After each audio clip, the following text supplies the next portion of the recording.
Day is May 9th. Welcome on in to Daily Cards Live here on ClaibsOnline.com. He's Bob Ramsey. I'm Joe Roderick, and we are brought to you each and every day by Royal Banks, Missouri, and Munganass St. Louis Acura, Munganass Alton Toyota. I'm up here in Chicago, heading to the game here in just a bit. Rammer drove up yesterday in a brand new 2023 Toyota RAV4, courtesy of Munganass Alton Toyota. Plenty of those available out there right now on Homer Adams Parkway in Alton, Illinois. Go check them out and see the brand new line of RAV4s that they have for you out at Munganass Alton Toyota or on altontoyota.com. Remember, we got lineups tonight for the game that starts here in about an hour. But before we get there, last night's game, that was a good win. Perfect execution by the pitching. Everything seemed to go right that the Cardinals wanted to go right in last night's game. Yeah, it was a good ball game. You would like Michaelis to have been a little more efficient with his pitches. Ollie played the bullpen sort of in desperation mode because they're in desperation mode. I absolutely get it. Don't know if any of those guys will be available tonight if you have a close game. And so that's the danger of that. But you had runners on and you didn't want to gamble with what would have been considered a middle inning guy. I get it. We'll see if there are any negative ramifications tonight. Yeah, last night you because of Michaelis's pitch count, they had to pull him early in the game.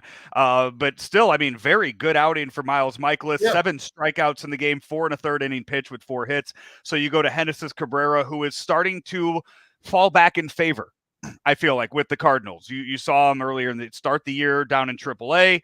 He comes up in the beginning of the year, kind of used here and there, but I think we're starting to see more and more of Genesis Cabrera kind of fall into that role that he's had in previous years. Jordan Hicks, it kind of continues to be a bit of an anomaly with Jordan Hicks as to what his 2023 is going to look like. There's no way to tell. It's not possible to predict. Right. And it's, I mean, for a guy that, came in, he was supposed to be your 7th inning guy coming in, throwing heat, loses all confidence in his fastball and just wants to throw the slider, comes out on Friday night and gets beat pretty bad because of which I did not just let's backtrack a little bit, because this is something we obviously didn't get to talk about because the game happened Friday and we had so much backlog. But in that game Friday, throws 2 fastball sinkers, 101 miles an hour, which the batter couldn't touch, wasn't going to put the ball in play in fair territory to save his life. And then you slow it down 14 miles an hour to allow him to hit a double down the line. I mean, it didn't make any sense at the time on that game on Friday, and that's what you've seen Jordan Hicks kind of fall into too much this year. But comes out yesterday, 2 innings of very good pitching for Jordan Hicks. Yeah, he was good. His inconsistency is going to hold him back. When he's good, he looks like a guy who could be an everyday closer. When he's bad, he looks like, he's only a guy you pitch when you're getting beat by 10 runs. So can he get consistent? And where on that line from awesome to horrible does his consistency fall? And that's where he'll eventually find a role for himself. Yeah. So they go back to him though. I mean, Ali Marmol, I guess, had a gut feeling on him, or he was the only one available. So they go to him last night, and it pays off. Ryan Helsley comes in, throws 23 pitches. So I imagine, as you said earlier, not sure of his availability tonight. We'll see if Giovanni Gallegos gets a crack at that closer role if it presents itself in tonight's game. Cardinals did make a move pitching wise today. They send Jojo Romero back down to AAA. They bring up Andre Palante to the Cardinals, who started the year with the Redbirds and then got sent back down. So we'll probably see him tonight. So we'll see if he is in there tonight, backing up tonight's starter, Jack Flaherty, who, we could use a nice start out of Jack Flaherty after what he did in the afternoon game back on Thursday. Yeah, and also one of the pitchers vocal in this big controversy. So he needs to step up, and he needs to step up tonight. They need a good one from him. He needs a good one. Yeah, the Cardinals and Cubs line up tonight for the game, brought to you by our friends at Bootleggin' Tavern, now open 7 days a week at 54 or 4501 Shoto. Open now till 11 p.m. Kitchen closes at 10 p.m. Head on out to Bootleggin' Tavern at 4501 Shoto Avenue. And also our friends at Central State Sandwiches, the food truck. I believe it's going to be out on the road here in the next few weeks, out at all kinds of festivals around the St. Louis area. They bring you the lineups for tonight's game. It's Jack Flaherty against Jamison Talion for the Cubs. Lars Nootbaar leads off in right field. Paul Goldschmidt at first. Nolan Gorman is at second base tonight. Nolan Arenado back in the lineup at third.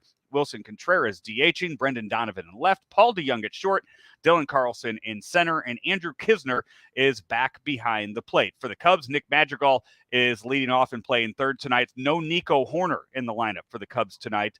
Dansby Swanson is at short, Ian Happ in left, Cody Bellinger in center, Seiya Suzuki is in right, Eric Hosmer DHing, Matt Mervis at first base, Christopher Morel is at second, and Miguel Amaya is catching tonight for the Cubs. Christopher Morel, a guy that was a huge, the darling of the Cubs organization a few years ago, kind of playing everywhere they needed him, batting leadoff a few years ago, I believe back in the 2021 season. Now kind of just a role player in the on the team, given their new roster and his performance. Well, and Horner is the guy. So that's no surprise. It's a meritocracy. The guys who play best play the most.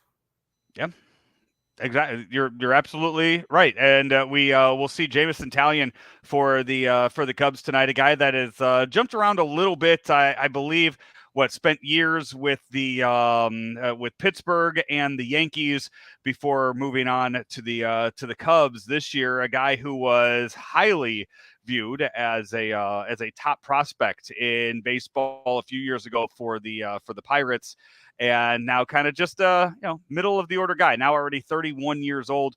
I want to say, he was the second overall pick back in the 2010 draft. Did not make his major league debut till 2016. A name that Cardinal fans have heard a lot about over the years due to the start of his career in Pittsburgh. He's pretty good. It's funny that his splits so far this year kind of go with traditional righty-lefty thing, but throughout the last 4 or 5 years, he has typically had reverse splits. So I think Ollie's just going with his best guys tonight, so-called best guys. You and I wondered before the show started what's happened to Burleson and Yepez, and I think I think you got some guys languishing on the bench that aren't going to get a look for a while. And I wonder if you need to get true bench guys rather than prospects sitting on the bench.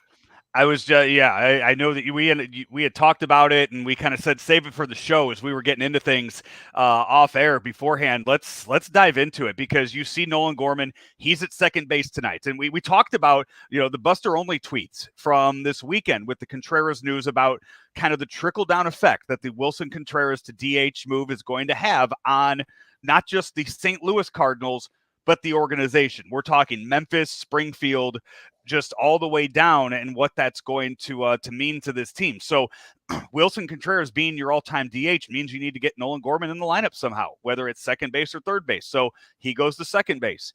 All right, so there goes your second baseman. Well, okay, let's move our second baseman out to left field. Okay, well, how do we get Paul DeYoung and Tommy Edman at bats? Oh, they're going to switch back and forth now and kind of take day by day with that. With Brendan Donovan in left field, what does that mean for Alec Burleson, who started the year as your everyday number 2 hitter in left or right field, especially once Jordan Walker got sent down? Well, I guess, Alec, you know what? We liked you, but no room for you anymore in the starting lineup. And the same thing, they brought up Yepez before the Contreras debacle. Now he's just sitting. You figured if a lefty's coming in, Yepez plays, but as we see, no lefties in this series. I think they already brought up the third catcher that'll never play. Then you bring up I think you probably need Mercado and Mater, and send Yepez and Burleson down. So Taylor Motter was designated for assignment with that. So the Cardinals just yesterday that he's been outrighted, sent down to AAA. So that happened on May 6th. So I believe the rules are he has to stay down in AAA now for at least 10 days unless there's an injury that will call him back up. So it's going to be another week until we can see him. Don't get me wrong. I'm not Motter's agent. I don't care if he ever plays in the big leagues again. My point is they need bench guys, just guys to sit there. And that's also kind of what I'm saying here is that I'm not saying Motter needs to be up here and he needs to be in that lineup every day. What I'm saying is that bats for Alec Burleson and Juan Yepez are probably more important for the organization right now than anything that Taylor Motter is going to do down in AAA. Taylor Motter was that perfect guy to be the 26th man, or I guess the 25th man outside of your backup catcher role on the Cardinals. So with the DH now in place in baseball, this is a far cry from your Tony La Russa double switch days where everybody on the bench mattered. You know, Taylor Motter can just hang out there and just be just a guy on the bench while Juan Yepez is down in AAA getting at bats and making himself better for the future. And that's not possible now for another week based on everything that's happened.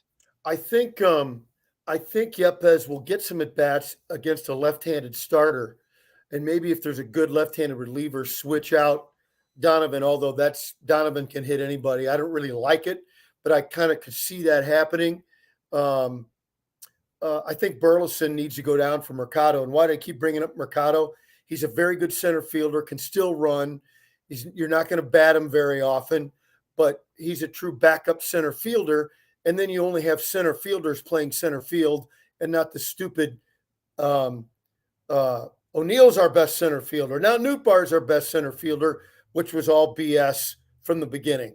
So if you're going to give your prospects at bats and give your bench guys the bench, and that's what I think they need to do.